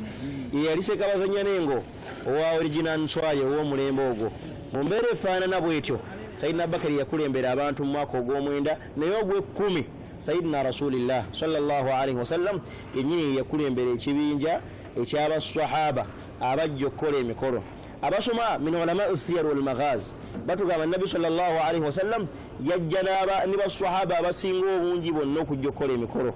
Olunaku bwe lwatuuka olw'omwenda lwe tulimu olwaleero, mwezi ogwa Dhul Hajj, Nabbi yali mu kifo kino sallallahu alaihi wasallam era n'ayogerako eri abantu mu khutuba emanyiddwa nga khutubatul wida, khutuba esiibula. Nabbi sallallahu alaihi wasallam n'ayogera ebigambo bingi n'alamira bahaaji mu mbeera emu oba endala. Wano Nabbi n'akakasa sallallahu alaihi wasallam nti alhajju Arafa, hijja ebaliwa nti hijja ng'omuntu atuuse mu lusenyi luno. Yenna atali wano olwaleero tadde Kampala n'abagamba nti haaji ajja kuba si haaji, kubanga ekifuula omuntu okuba haji anaaba takituuseemu naye alhamdulillah bana Uganda bonna tulina bo wano olwaleero nabbi yagamba nti alhajju arafa hijja wano wekakasirwa era nkakasa etuuse obwebwamu bwenyinza obbawo abalaba tv olwaleero muli mu dduwa zaffe tubasabira era tuyinza kubeerabira mu mbeera zaffe mukkirize olwaleero baka wange seeka saba okkirize abantu tubadde tubassaako kigenda kuba wano nti seeka Ashraf akyakomawo era agenda bawa edduwa inshallah obudde kasaziwere essaawa 6 inshallah taala onwards ngenda kufuna akaseera n'ekifo ekirungi position edduwa eyarafa muddemu amina beera ku Salamu TV inshallah taala ne baseeka abenjawulo Allah baana abatuwadde biidhinihi jalla waala kakasa mpandisa obahaji bana ab'omwaka ogujja mwaka ogumeka ogujja bahaji bana bamaze okuwaako ssente alhamdulillah era ssebo twebaza Allah subhanahu wa ta'ala jazakumullahu khair tujja tukyakomawo mikono gyaffe abalungi bahaji aji hudu gyali mabega aji salimu naye omulengera mashallah balina message yaabwe bagenda gibawa later inshallah ta'ala imamu kasozi sebo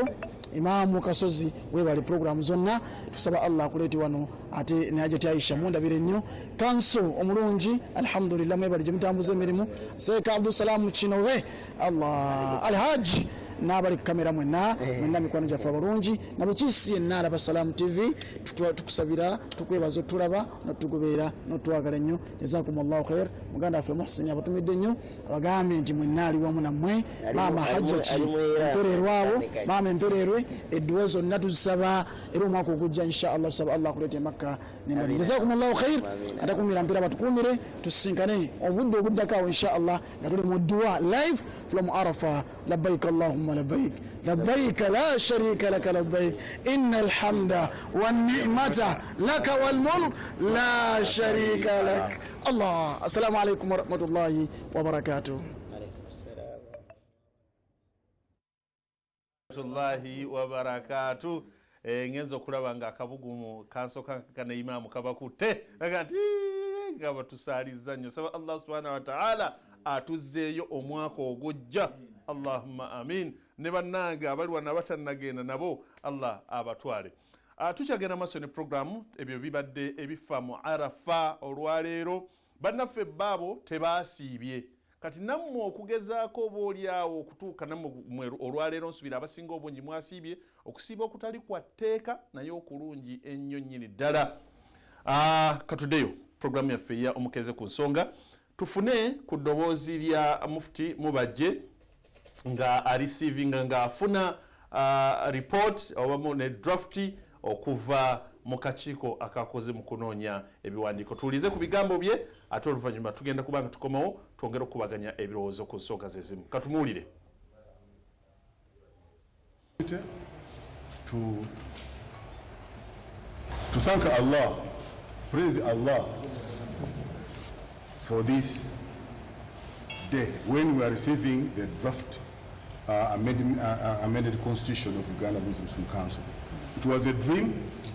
which is now coming to be a reality, that after operationalizing the current constitution reviewed 36 years ago or amended 36 years ago, we have seen the strengths and weaknesses of the current constitution. There was need, more so after the declaration of various key stakeholders in the Muslim community that we are now under one umbrella of Uganda Muslim Council, that His Excellency the President supported the process of reviewing and amending the current constitution. Today, we are here to receive the amended draft for onward transmission to the structures that will discuss it and approve it after. And those structures are and adopt it. Those are the Executive Committee, the Joint Session, and the General Assembly, which serves as a Muslim parliament in Islam. So this is a draft. For the media, we cannot tell you what is in this booklet, but the owners are going to discuss it. thereafter we shall tell you of the outcome, inshallah. I thank the commission headed by Dr. Idrissa Serugo Kasene, the former secretary.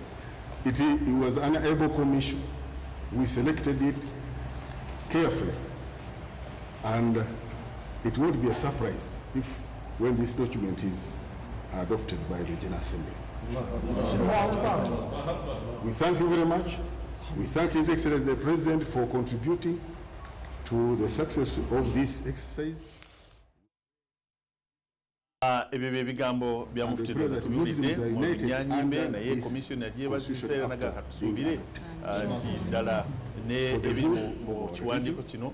General Assembly bagiyita Parliamenti y'Obusiraamu ejja kuba byonna kubigula ebikkirize bigende mu Ssemateeka. Opinion leaders and those who contributed financially. Imam. Ebintu bingi ebitunuliddwako osuubira ennongoosereza eno eneeyamba mu kugonjoola endoolito z'Obusiraamu n'ekyo ekyaviirako ga nti abaddemu bakole ennongoosereza osuubira nti abasiraamu ba Uganda banaayisa emikono mu maaso olwa Ssemateeka ono gwe tusuubira okuba mufti gwagambye nti asuubira nti ajja kubeera fully adopted ne General Assembly. Tusuubire nti eddagala lifunise. Imam. Kale ati ekyo mbuuliza kya bwereere kubanga nakuwulidde dda kyendowooza. Ekikulu kyenjagala okugattako obugasi abantu bategeere ebiwandiiko si bye ebikola nedda enniya z'abantu ababirina ku desiki ze zimatalinga. Bwe ntunuulidde awo n'okwogera kwennyini nga tekujjaayo okwani okwaseekamu baki nga tekujjaayo ekyo gwe kyombuuza. You see, nze ideally ebintu bingi byendaba nga si biki naye bwe ntuuka mu implementation ya activities z'Obusiraamu manya baani bensaavinga. Owulidde council ono ffe twogeraganya mu bintu bingi era tulina n'endagaano tetunagituukiriza ne ttiimu ye. We are overtaken by events but we are supposed to meet okutunuulira way forward ya community eno because birifu yange egamba nti bwe tumala okutunuulira body organ then nga tunoonya entities naddala zino zaba professions n'endala okutuyambako okuguidinga ki kati bino ebintu byenkuwa wano omusiraamu ali ku saidi iyo gyalowooza nti ali ku saidi aga nti Imam Kasulu eki yetabitwala nti bikulu naye abatali basiraamu ate bo ne bannoonya nze imaamu nkole ebintu byabwe mbakolera ebiri developmental ebikwatagana sikubayigiriza busiraamu bwange kuba si bwe baagala kumanya ki nti kino wakituukako otya okiwulidde ate bo nga bwe nakugamba bo si babwereere nga kati bwenziza wano mu studio bwenziza wano nzize neerese neetambuziza singa mbadde byonna byange naye bali abalala bwe ŋŋenda nga dakiika 10 bansasula mu ssente za mpapula si binusu bya Uganda bino okitegedde kakati unfortunately nti community yaffe ekigambo kino nkikozesa nnyo naye abamu kibayinza naye nyina kikozesa erakinga majority tebalina exposure era njagala kukasa muganda wange byayiseemu kankako ono ali bw'anaatuuza olukiiko lwe byalabye ku kuyamba maybe byazudde n'ebyasanze ne vulugu gwakoze ki kuba abantu bangi vulugu ono tebamumanyi kyebana kugamba nti sometimes wayombeerawo nembeera nti abatamanyi bulungi bintu beesiimye kuba tebalina byeraliikiriza naye kati ojja neweeraliikirira nogaa nti Yusufu Gabukadde jjajjange kye yayitamu Yidi Kabaganya kitange n'akiyitamu nange nkirabye kati nezo ngamba naye Yusufu Gabukadde ne Kabaganya mbasinza ki mbasinza nti bo banteekaze mu ssomero n'ensoma ate nentuukako waggulu ekyokubiri nenfuna interaction n'abantu internationally bakye bataafuna n'ebirala byonna bansinga obugagga bansinga okuteekateeka engulo yaabwe bansinga but nzirayo neŋŋamba nti aha appreciative inquiry ngamba ki tunuulira ekyabatuusa ku kino na kino yadde tebalina education nga yo nenkikoppa bwe nkireeta nentandika okukola advancement kati omwana wange naye awangalire mu kino n'abazzukulu okiwulidde kati obuzibu obunene kyeba nkugamba nti nze kyetulimu as a community mu lulimi lwa programming tukiyita syntax error buli lwofuna syntax error yo computer ekwanukula negamba redo from start wanji redo from start kyotegeeza okugamba we have to redo from start yes bw'oba oyagala kufuna buli oyagala kufuna result ennungi kubanga kukakasa oba oyagala oba toyagala okiwulidde waliwo kati abadde tawulidde kino agambe nti mulangira tiyaliimu nagamba mulangira oba tiyaliimu nebiwa bituufu yajja kuvuga nti kubanga yamanye gundi seeka gundi taliimu nti kati kuddayo tubatukole ki abantu bategeere waliwo for example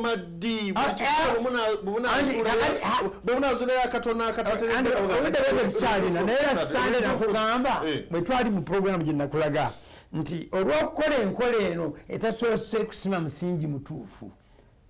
kwe kubanga biddamu emistakes nyingi ezijja mu bulamu tuzifuna kubanga tuba tetwetegereza kyova olaba abanoonyereza bagamba nti buli lwomanya problem oba oli mu 90% ku answer naye buli lwotamanya problem nebwokola otya osigala ngaokola ki so nze nsaba abantu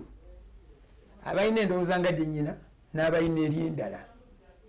tusisinkanye ebirowoozo byaffe simanyi mu foramu ki ekyo kyembadde ngenda okubuuza simanyi mu foramu ki naye solution ennyangu njagikuwa nga sociologist gireete waliwo byetuyita abakulembeze ye problem basiraamu kubanga abakulembeze bangi tubeera contented n'ebifo nti ani oyo ye imaamu w'amawanga otegeeza guno omuzikiti ogwakadina nti ye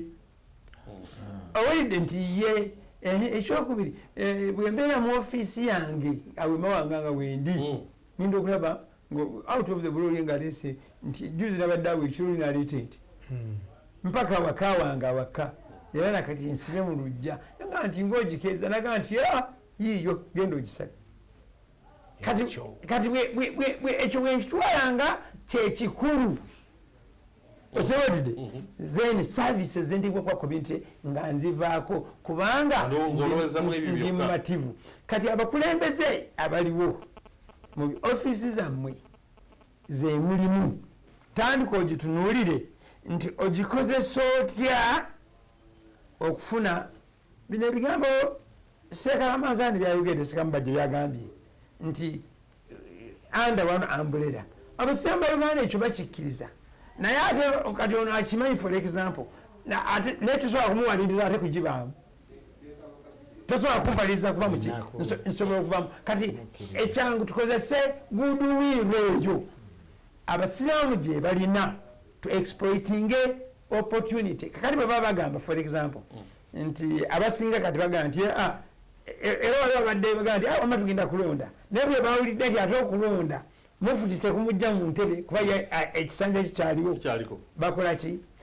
olabanga ate beekanze bwobwongo bwabwe buli kwa mufuti so fenze obwongo bwe tibuli kwa mufuti obwongo bwange buli ku structure ekola enaamanya nti nga bwojja njayo kyensembyayo buli baga nti ow'emmamba awaana yiye bwojja emawanga ku muzikiti nkakasa nti bino obisangawo bweyagala okunywa amazzi nga ganyogoga nga soga guze sente weegali kubanga twalaba kyetaagisa. Bweyagala okugenda okukozesa washroom weeri, singa obadde awo n'okwatibwa ebbugo n'ogaa ndi njagala kunaaba mubiri, ogenda mu bathroom etali ya toilet n'onaaba bulungi n'ovaamu. Owulidde? Bw'ogamba nti njagala kumweyako muzikiti weeri, bwega nti nyina social function yange njagala gikolera wano, oga nti waggulu eri nga bakuba n'ettaamuzi zaayo. Then ekyo kyetukola ki? Tuyina bigger potential. Big potential yo teri tapped into. Ekikigana okutebeera tapped into kiki? Abantu abatudde mu offices ez'enjawulo. Lwaki aya y'obusiraamu eri mu Surat al-Bakara tugibulwamu idkhulu fi silmi kaafa. Kasooka kaka togamba nti ate njogedde byange naye nze byentegedde. Imaamu akutta omulimu gwammwe kasita agambye nti no redo from the start. Syntax error yalabise dda, agukutte n'akwata amazzi aganyogoga n'aguyiwamu. Muli ready? Onaawe webituuse okusinziira ku byayogedde olaba you have to redo from the start omulimu gwammwe. Kakati leyanziza imaamu ayogedde ebintu bingi naye ekimu ku kyo kyeyagambye nti yasoose nakwebaza omulimu gwe twakoze eki gwe twakoze n'agattako wadde tagukaanyako naye n'agwebaza. Alina nekyagambye nti ne constitution yagifunye edda gye twakola draft agirina akyogedde naye ate mufti yagamba luli nti yaabwe goli mu lugambo okimanyi ebintu bwe bitambula kyagala muwakanya capacities weziri genda maaso ko kakati ye ensonga imaamu ye gyayina kiyita critique okulaba era nze nnyumirwa nnyo okuteesaganya n'abantu nga bayina principles bakola ki zebagobera. Imaamu Kasozi yagambye okusinziira ku kino na kino kyessakkaanya nakyo kati ate n'omulimu guno sirina bwe nkugaa nti mulungi oba si muki kubanga misingi kwe watadde sakkaanya nagyo eyo kyenategedde mu nsonga za imaamu. Siga nti ekintu yakirabye ekibi wabula emisingi. Kati nze kyenjagala okugamba nti nga commission manyi maze emyezi 6 nga ofisi yange tekola ndi mu bintu bya Supreme Council. Ekyo bantu batono abasobola okikola nga tebasasulwa naye ba commissioners abo nga tuli ku bintu ebyo twasalawo tutegeere kyali kyangu okutuula mu ofisi zaffe. Imaamu Kasozi akimanyi bw'oba okola memorandum and articles ekintu ojja walooya n'akugamba omugamba kino oluzungu n'aluwandiika. Naye ekigendererwa ekyasooka tusooke tutegeere obusiraamu buyimiriddewa state of affair ey'obusiraamu yensonga emu commission bagamba tutambule obusiraamu buno bwe tuteeseza bwe tukolera ssemateeka eno buyimiriddewa mu mbeera z'abantu mu by'okusoma mu by'enkulaakulana. Twatuukako mu bitundu ng'oli akugamba ku bwa imaamu temusaana kussaawo na buyigirize n'omubuuza nti ataasoma anaabeera atya imaamu nti ba imaamu baffe tebaasoma nti ekyo si kituufu. Tewali imaamu ataakola ki ataasoma kubanga tugamba nti Qur'ani yino tandika ogisome gitandike ng'oli takola ki tagisobola. Imaamu Kasozi abeera wano n'asoma n'aleeta aya n'akola ki bwe nze atagisoma siyinza kuvuganya naye kati siyinza gamba nti teyasobola ki naye abamu nga batugamba nti temuteekawo buyigirize bwonna. Ekyo twakitegedde era ne tukikolera lipooti. Obusiraamu buyimiriddewa tuli bubi. Oyinza okubeera mu Kampala muno n'olowooza tulina kye tuli twali ebuvuma twatambulamu tuukayo obusiraamu tukola ki tuli bubi. Kati abasiraamu n'abakulembeze b'obusiraamu balina okukkaanya nti tuli bubi naye obubi obwo tubuvaamu tutya singa tuyimiridde ku mawuledi mu kuziika mu mbaga ne tutandika okuvuma gundi n'okkuba oli ebikompola. Wabula okuddayo ne tuzimba Supreme Council emisingi eminywevu era ffe nga commission tulowooza nti Ssemateeka ono ekigendererwa ekikulu bw'aba ayisiddwa n'ateekebwa mu nkola kwe kuzimba emisingi egyo emigumu eginywedde okuviira ddala ku muzikiti, okufuula omuzikiti we tutandikira ofiisi yaffe esooka omusingi omugumu kuba abasiraamu we bali. Abasiraamu tebali ku Supreme Council, abasiraamu tebali mu District Council, abasiraamu bali mu muzikiti. Nze bwe mba ntandika okuyingira mu busiraamu ntandikira ku muzikiti ne imaamu wange oyo. So kakati eyo mpiira nnene mpagi gye twavaako gye tutaakoze bulungi emyaka gyonna egiyise, oba oliawo ne Ssemateeka yaliwo yali egitwala bwetyo. Ekyokubiri bwe bukulembeze y'enkola y'emirimu. Ndowooza Imaamu Kasozi agyogeddeko. Emirimu gikolebwa gitya? Ebiseera ebisinga abantu babadde mu ofiisi ng'ebintu balowooza kutuulamu butuuzi n'obeera n'ekitiibwa. Olw'ensonga nti Ssemateeka oluusi eyaliwo yalowooza nti abantu bano olw'okuba bakulembeze ba ddiini, bantu ba buvunaanyizibwa, buli omu ajja kumanya ekyokukola ekisaanidde okukolebwa akikole ki? Akikole. Ekyo si bwe kibadde. Kati tugambye oke tulowooza nti obuvunaanyizibwa buteekebwewo buli muntu yeetikka olubengo lwe akole. Bw'aba takoze wabeewo ekiddako. Singa tokola ki ekiddako? Ekisembayo yenkwata y'ebyobugagga by'obusiraamu ebadde kanaaluzaala okuva mu 8. Oluusi wayinza okuba tewabaddeewo mbiranye yakasa mmemme mabega eri olw'okuba oluusi ne information yatambulanga ng'abantu basobola okukola ebintu byabwe nga batudde awo, kuba ebintu bingi obusiraamu bwe bifiiriddwa ebya Supreme Council mu bbanga eryo lyonna okuva mu 8 okutuuka kati. Kati tugamba wateekwa okubaawo omusingi omupya ogutunuulira ebyobugagga by'obusiraamu ate ne bikwatibwa mu ngeri ezimba obusiraamu so si abantu sekinnoomu. Nsuubira bwe tukola eyo. Ebirala byonna Imaamu Kasozi abyogeddeko, niya, ebigendererwa, mutima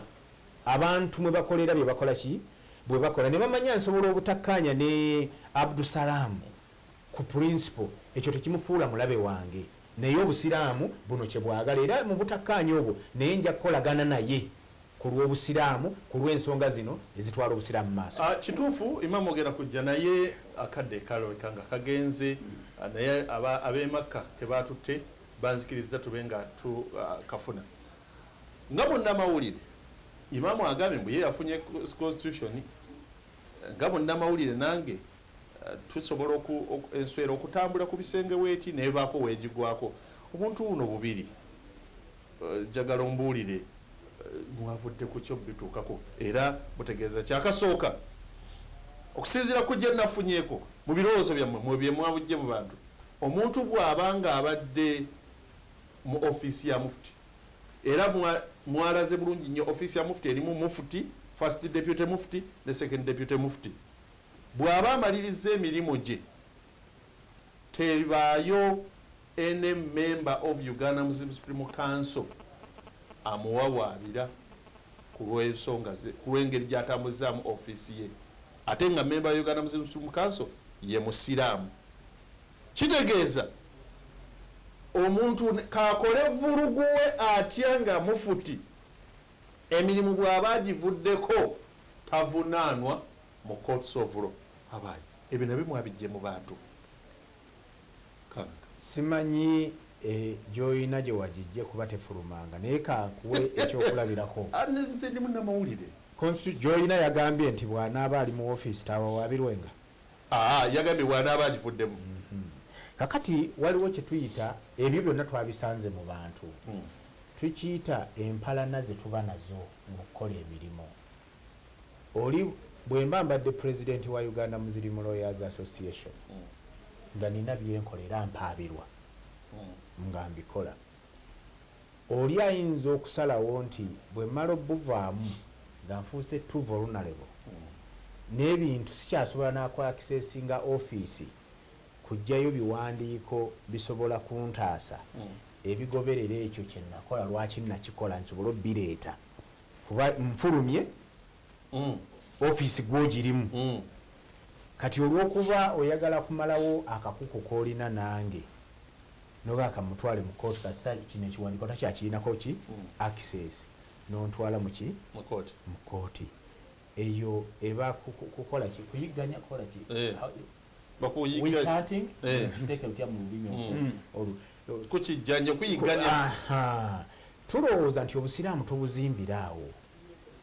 Bw'aba ali bw'oba olina ensobi ng'oli mu ofiisi tukutwale mu kooti tukuvunaane, kubanga tuluzi zonna ezisobola okwedifendinga okyazirina. Lwaki? Bw'oba ogamba nti waaliyo resolution ekukkiriza okukola byokola ng'okola ki? Naye jjukira bw'ova mu ofiisi etteeka likugamba ebintu byonna ebya ofiisi gy'okola ki? Mwatubuddemuko ku sayidi egamba nti nyinza okubeera mu ofiisi nenkukulira ensonga zange nenkola bagayita amanyanga nenkola amanyanga emivuyo naye nga mbi protectinga nemmaliriza kuvaamu ne babira bannange nekino uliriza twafuna n'ekintu kino teyakidekereyalinga n'akiteeka mu mannya ge ng'amaze kufuluma ofiisi nekisooka kirabika. Mbulira y'amanyanga agabanya okusubira mu kanso gotamanyi manyi bw'obeera mu public management nebwogezaako okyokukweka nebwogeza sebo ebitongole nga bizibu waliwo n'oli ayinza okugira nti twagaana obbawa constitution kubanga ffe oath of secrecy nakino gundi zetwakola tugamba tuwaayo information naye bentudde nabo wano olwedde mukola ki muzirina munzirukanya ya public administration in modern time ne bw'obikola abaganda bagamba n'asera ekiro bakola ki bamumanya mbuzaayo ennaku bbiri nveeko n'entunda kyentunda bwe naavaako kati ekyebuuzibwa mu misingi gye tukoze onaakitunda otya mu nnaku ezo kuba tokyalina buyinza tosobola kyekiri kye tugambye nti ebintu byonna bigenda na nniya Imam tugenda kusiibula pozi lekana yakasembayo okusinziira ku bwendabye oba NP erimu ey'obuntu kubanga mulaga nti mufuti bino ebya region sijja bifaako naye ekisanja kya myaka 10 kati bino abaddeko jijewe jigwabwe mugiyise kitegeeza waddembe okutandika 10 wadinga eriki kubanza ndi munnamateeka bw'oba ogirina gwe ngamba nti esometi buli kimu kijja amakulu gajja engeri gyeki wadingi gwe gyolina egamba ki kubanga abalidde obudde bwaffe abagondi be baleese obuzibu badde njagala nkakuwe wano gwe nga munnamateeka onyinyonnyolo nga nti awo nedda awo twabadde tutegeeza kino nakino nakiri kandabe no member of you akosike mbadde njagala if the mufti myaka 10 giruwa kalabika kali wala obudde tebujja kunzikiriza naye nga onabo kafunye nga text ogirina nze si debating lugambo office of the onabo ogirina gye tujja okukola omulundi omulala there shall be a mufti of Uganda who shall be addressed as his eminence the majlisi the office of the mufti president emyaka 10 girabika okay shall be a Ugandan male Sunni Muslim no kichiro the mufti shall serve one tenure of 10 years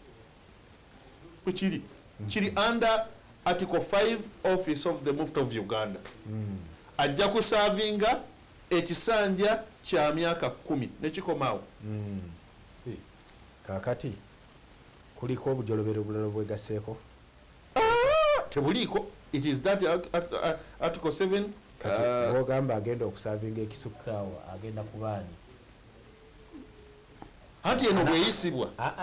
jukire no si constitution mpya atandika mpya agenda ekisanja ky'emyaka 10 kitandika imam tusibula nkola assumption nti gy'olina yeeyo naye olinawo okisanze kubanga bagambye mufuti obadde eki mufuti tugende maaso anti kati badde nkolera mu constitution olabyeko akajoloberaako eneweya mu constitution imam tusibule naye nga tusiibula nebino ebyokugoba secretary general mupya mmwe mwabireese kubanga amawulire gendaba ate amatuufu saagaki nti alabika asigazaayo omukisa gumu gwa general assembly yo executive erabika yamunaabidde mu maaso era ne bateekako ne acting nafunye from reliable sources zitaliimu ki ng'oli ankakasa nti Muhammad Ali Aluma yamaze okulayizibwa nga acting secretary general, kiraga nti ono ali ku kyandanda omugejagati bamutwala. Sebo ebyo nabyo byammwe. First Muhammad Ali Aluma member wange owa Uganda Muslim Lawyers Association. So sali agadde kuba na debate but ekyokubiri siri mwogezi wa Supreme Council, siri mukozi wa Supreme Council. Mbuuza mmwe mwabiri komendize. Gwe wawuliddeko nti walabye ripoti yaffe ng'ebyogerako. Wayugina gye walabye. Imam tusiibule. Kakati ndowooza ekyo kyekimu ate kati ku buzibu obukoze eki kuba ekyo kigala kuleeta ate dimension empya. Ekya? Ekyo kyonna kyogamba kyova okugamba Ajala Manzali Mugalu nti bamugobye nti executive yakoze yamugobye abuzaayo yalina ensonga zeyataddemu ate ezimu nga ziri grave bwozitunuulira bwosoma amawulire mbadde nsobako mu New Vision ebintu byebataddemu baana abamateeka bamanyi ebimu biri criminal ebyo byokka kati ebyo byokka ebyo bwebiba bwebityo bwebiri then abatakyali kubanga ekimu kukigisa omuntu mu ofiisi kyekyo. Ekyokubiri ndowooza all issues notwithstanding bannayuganda mwe abasiraamu buli omu mumwe agende yeezuule ategeere contribution gyayinza okukolera community eno. Ebizibu ebimu byobadde olaba ono kyagambye bwaimaamu temugira kuba mu Uganda ladia temulimu baimaamu, mulimu abantu nga basaazisa swala ku mizikiti kuba bwaimaamu webalaawo imaamu tumusuubira okuba nti akulembera community waali awo essaawa 24 manager kazi obusiraamu bulyoke butambule. Kakati ekibagaana okubaawo tebalina employer. Supreme Council ekiraiminga nti baayo tebalina naye nga si employer waabwe. Kuba employer kitegeeza omuntu gwokozesa n'omuwa n'omusaala n'omanya bwabeera. Era kyova olaba nti baimamu bangi mu mizikiti yammwe egyo egy'enjawulo bwanyiigira ayitoga nti wekibuli bwanyiiga enkeera n'agenda olwanagaa welde Kampala bwanyiiga n'agenda awalala okusinziira ku biba bitambula. Therefore communities zennyini nze zenkyajinga zigende empowering office z'abayimaamu baabwe babeere bayimaamu baadressinge ebizibu bya community. Mungu n'amala atuyamba ne tuweza just emizikiti 10 gyokka mu Uganda nga gikoze ekyo ne council etereera kubanga bajja kubanga tebajja kuba kati nze tomalaga oyinza omala nojja emawanga we are a registered entity tulina systems zaffe ezitambula oluusi abantu bawandiika bantu tuweeye ssente ekibuzo ekiramu ezaaki nti anti mwasolozeza zakati lifitiri nga mbuuza zakati lifitiri ate bamugaba waggulu bamugabira bano betulina. So we go back and do this. Bebayita elite bamirundi ebiri waliwo abasoma newabaawo nabano abafunye exposure n'abakola emirimu nga mufune ssente mube elite n'abantu ku elite abantu balowooza abasomi nammwe abali mu kikuubo nga mulina ne ssente nnyingi muinfluencinga ebintu bingi mutambudde you are elite. Owulidde engeri gye mulabamu ebintu mujjeemu muyambe tushape gye muva. Ekisembayo abakulembeze mmwe benzirira kuba nze obuzibu bwange sibulina na community, obuzibu bwange bulina n'abakulembeze. Community eri wansi ebizibu byayo byesanga bambi olw'obwavu ng'abalala bonna oluusi bibatabukako ku ekyo. Naye mwe abatudde mu ofiisi njagala tukozese ofiisi zino tukyuse endaba y'ebintu. Njagala kuba ekifaananyi nga tumaliza enkya idi emawanga tukola idi bakola budget luli twakola budget nga sente ngenda okutunula ku record nga nsanga abantu balinga 8 abakasasula sente nenzija mu muzikiti nenkibagamba then wetukiba bweyatudde ne bwagenza okuziba nga budget esembedde okubeera completed naye omu yazze bwe yazze nanga nti bwendabye ku lisiti nga naawe kuoli imaamu nenga sirinze kunkubira ate essimu kwekuleeta ki kati awo bwebali obuzibu nti naye baimaamu baffe ekibalemesa kikibambi abatusaaza tebalina musaala tebalina mirimu mulambulukufu abantu abasinga balowooza obwa imaamu si mulimu kati nze gyenkola obwa imaamu nze mulimu naye ate olwokuba nazuula nga abantu wetwakutandika nga twanajja nenga nti omusaala gw'obwa imaamu gwogenda gwesasula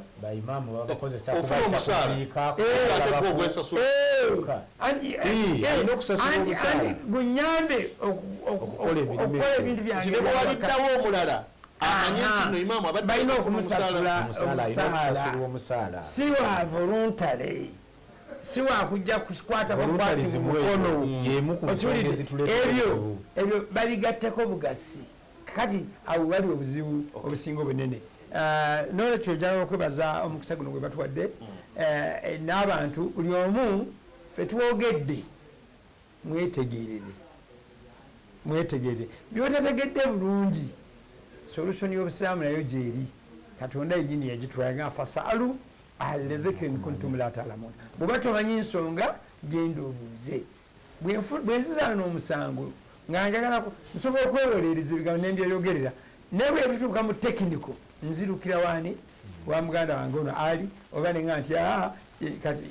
nyinayo olwoyo omwana nga nti omwana wange akoleki gwegenda okoleki naye leka kulowooza nti ki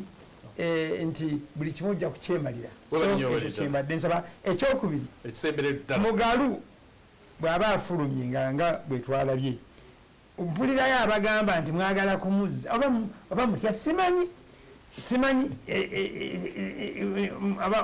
naye ate abamu abakola ekyo be babadde batembeye ebintu ebimu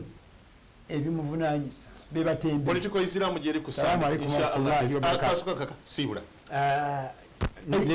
enungi tweyanziza omukisa gwe mutuwadde abalabi ba Salamu TV mwebale obudde bwe muwaayo nebaza panelist Imam Kasozi buli kiseera lwobeera naye abaako nekyakuyigiriza webale kuwaayo obudde naye nze njagala kusembayo ekintu kimu nti obusiraamu bwaffe ate tuli wano mu Uganda buvunaanyizibwa bwa buli omu era nga Imam Kasozi bwagambye okunoonya butya bw'oteeka ettoffaali mu kuzimba n'okulaakulanya embeera z'obusiraamu mu ggwanga n'okulaba nti tugenda mu maaso ng'eggwanga kaakati ntera obbagamba bulijjo nti nannyini kiggwa yakola ki yakiweebuula ebbanga lye tuyiseemu nga tuweebuula tukola ki ffenna naddala abakulembeze b'obusiraamu buli omu amanye nti bwe muba musazeewo tutambule tukole ebintu mu ngeri empya mukole ekyo buli omu akole ekyo ekimusuubirwamu era ekisaanidde ekiri totunuulira nnyo nti nyina obuyinza okukola kino era nina okukikola si buli kyolina okukola nti olina okukikola wabula weebuuze kiri legitimate kisaanidde bwe kiba kisaanidde tugende mu maaso bwe kiba tekisaanidde kyerekereze nsaba mbaagalize idi ennungi inshaallah mbebaze buli omu akoze ibaada tusabe Allah azikirize baganda baffe abali ku hijja mu ngero tuweereza edduwa mu ngero tusabira tulabe nga tutambula. Assalamu alaikum wa rahmatullahi wa alaikum salam wa rahmatullahi wa barakatuh. Nange mbebaza abalabi baffe babadde naffe okuva ku ntandikwa okutuuka kati program bwetyo bwekomekerezeddwa. Nange kambagalize idi ennungi ozabe n'abansobodde nange obatuusaako insha Allah tudye tunaalya ffenna katweteeketeeke eggwanga lyonna mbakubiriza olunaku olwaleero yaumul arafa tusabe nnyo Mukama Katonda ebyo byonna bye twagala tubeere mu mbeera ennungi olwaleero. Nze Alhaji Abdusalaam Ali Kinobe mubeere bulungi. Assalamu alaikum wa rahmatullahi wa barakatuh.